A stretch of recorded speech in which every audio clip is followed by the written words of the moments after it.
Hello，大家好，歡迎收睇領養社工一分鐘，我係宇峰。今集嘅題目就係佢70歲，有5個仔女，但係冇人陪伴。沉默嘅愛入邊，究竟藏住咗多少嘅無奈？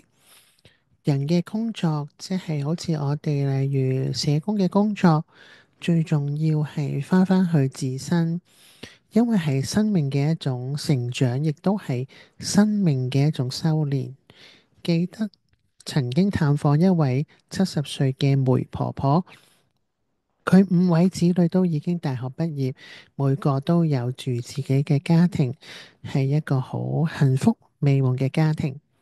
但係梅婆婆嘅丈夫就患咗晚期肺癌，而且轉移到腦部，已經認唔到梅婆婆，而且成日喺屋企跌親。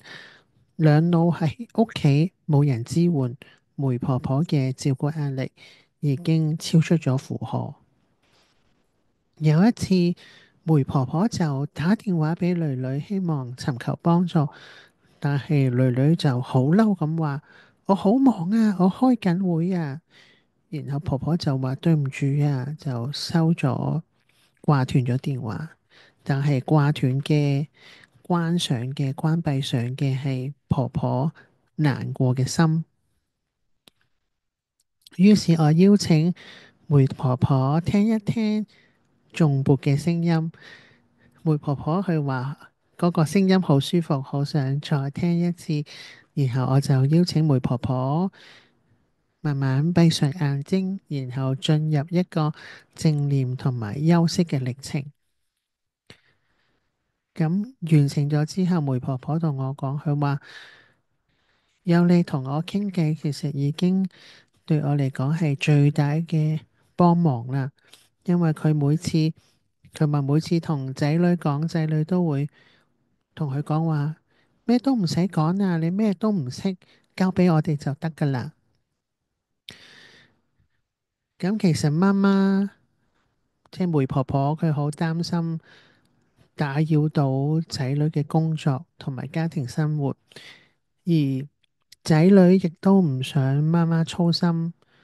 其實佢哋背後都好愛對方，但係就唔識得點樣去表達。當我聽到梅婆婆呢個分享之後，其實我有一剎那係非常之慚愧嘅，因為梅婆婆仔女女所講嘅說話，我自己咪係都有講過咯。究竟我有幾耐冇好好坐低同媽媽傾偈呢？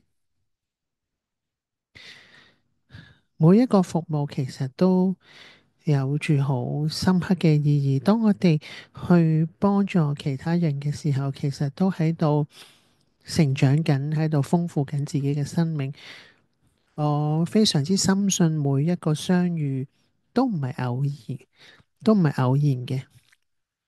生命中每一次嘅相聚啊、認識啊，對我哋嚟講都係一份學習同埋成長，亦都好深信造物主俾我哋嘅一切都係有意思嘅。願我哋都能夠覺知到生命中每個時刻嘅珍貴同埋意義。多謝你哋收睇領養社工一分鐘呢個 YouTube channel。如果你中意我哋嘅資訊，邀請你免費訂閱我哋呢個頻道。期待喺下一集再同大家分享。拜拜。